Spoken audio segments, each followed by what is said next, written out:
Hello all of you beautiful people, Jules here for WhatCulture.com. Now it's time to talk about some horror films, so let's get ready to see some gory... Wait, what do you mean only one person dies in these films? Oh, well, guess let's take a look at them then. As I'm Jules, this is WhatCulture.com, and these are 10 horror films where only one person dies. Number 10, House, 1986.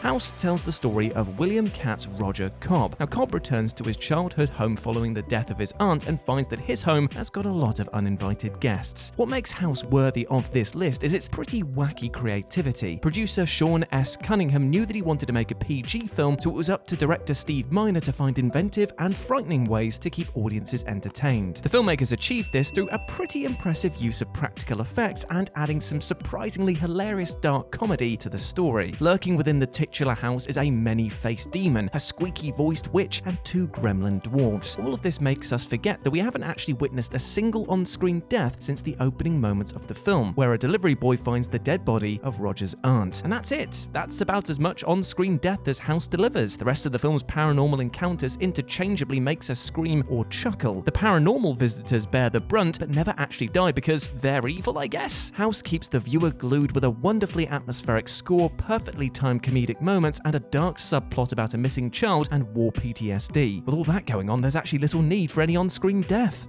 Number 9, When a Stranger Calls Back.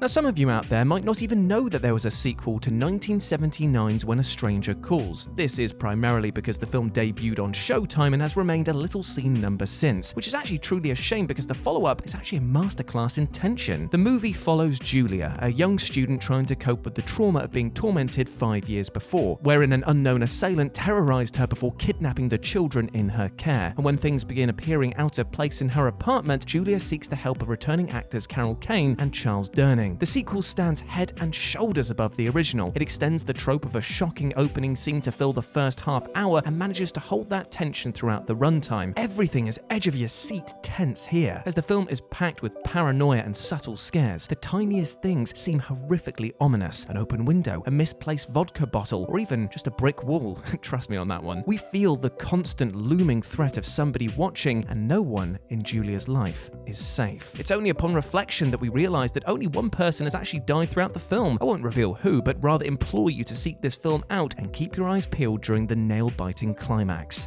Number 8, The Exorcism of Emily Rose.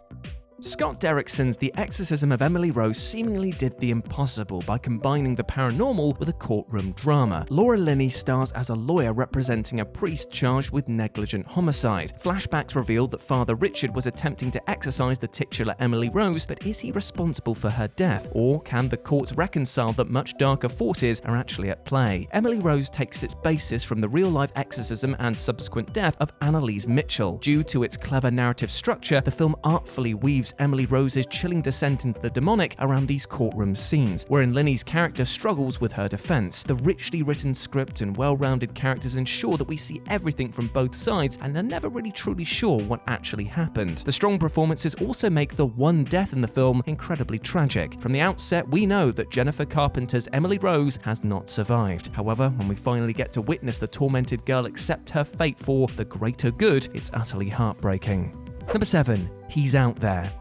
So here's a question for you. How do you follow all of the tropes of a slasher film without actually showing any slashing? That seems pretty impossible, right? Well, my friends, you need to see 2018's Hes Out There. Now, this film follows a young mother and her 2 daughters as they arrive at an isolated woodland cabin on vacation. Unfortunately, a former resident still stalks the woodland, desperate for a loving family life at any cost. To describe this film as clever would actually be quite the understatement, because Hes Out There has utter balls. It follows every single slasher movie trope except delivering on the high body count. The only death scene occurs over halfway into the proceedings, and it is very brief. Yet, Hes Out There still manages to extend the merciless stalking and cat-and-mouse games of slasher cinema to fill out the runtime without becoming stale or repetitive. Strong, intelligent characters keep the stakes high and full of surprises, and a chillingly cunning yet childlike killer is a constant looming threat. Add to this an eerie, fog-shrouded woodland setting, and you have a neat little flick that manages to stand out from other slasher fare. Number 6, The Blair Witch Project.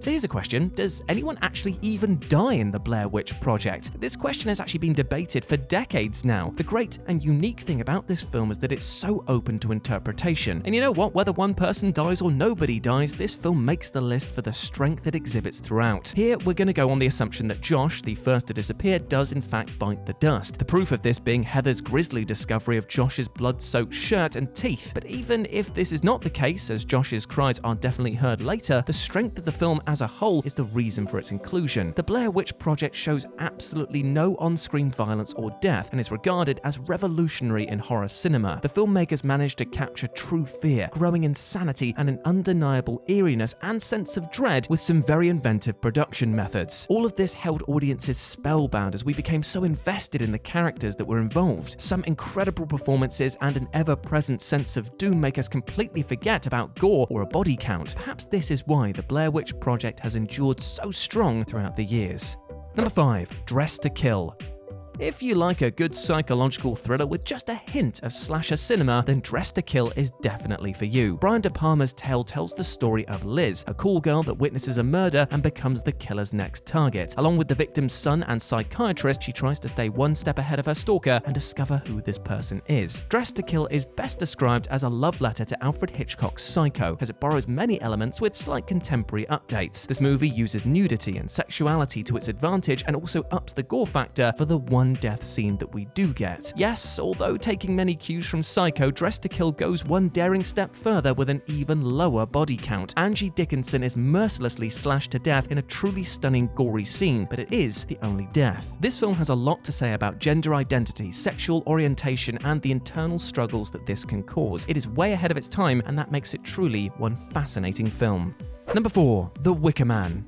The original Wicker Man details a devout Christian policeman as he searches for a missing child in an island community inhabited by ritualistic pagans. The Wicker Man's iconic last image of star Edward Woodward, which is just a very fun name to say out loud, burning inside the titular statue, which is less fun, admittedly, is so ingrained in horror cinema today that many often forget that it's actually a spoiler. The Wicker Man reveals that Woodward's Sergeant Howie has been the target for the sacrifice all along, with the child that he feared dead being a ruse to get him onto the island. However, the Wicker Man has a lot more going on than this one legendary death scene. Although not popular upon its release, the film has since been reappreciated for having bold central issues like religious beliefs, morality, and sexual promiscuity. The picture also wonderfully captures a very unique and bizarre atmosphere as Howie struggles to comprehend the islanders and their way of life. Looming camera angles, awkward silences, and a lack of music beautifully display his discomfort as an outsider. And of course, how can we forget the utterly spellbinding performance from Sir Christopher Lee, who just adds an undeniable class to material that would have been seen as exploitative or tasteless in other hands. This is somewhat ahead of its time and handles tricky subjects with class and ease.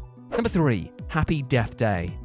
Happy Death Day introduces us to college student Tree, who seems to be stuck in a time loop wherein she is murdered by a masked killer again and again. Hoping to end her torment, she vows to discover her slayer's identity. And I mean, does this even count? Because she has 11 separate death scenes in this film and technically survives them all to become the ultimate final girl. But then I'll remind you that there is actually one death that does count, and that is of the baby-faced killer when they are finally unmasked. Happy Death Day plays with slasher film conventions in every way it can, not least by having a reasonably high kill count with actually only one primary victim at the end of things. Protagonist Tree also goes through a fascinating transformation as she gets wise to her situation. Beginning as a somewhat ditzy blonde, she falls victim to numerous slasher tropes that spell her doom. She eventually becomes a fearless warrior on a mission, and it's empowering to watch this within one film as opposed to over a series of movies. Director Chris Landon handles the concept brilliantly with the perfect balance of horror, comedy, and meta humor. It's easy to see why genre fans hailed Happy Death Day as a modern slasher classic, with Babyface becoming instantly iconic. Number 2. Geralds Game.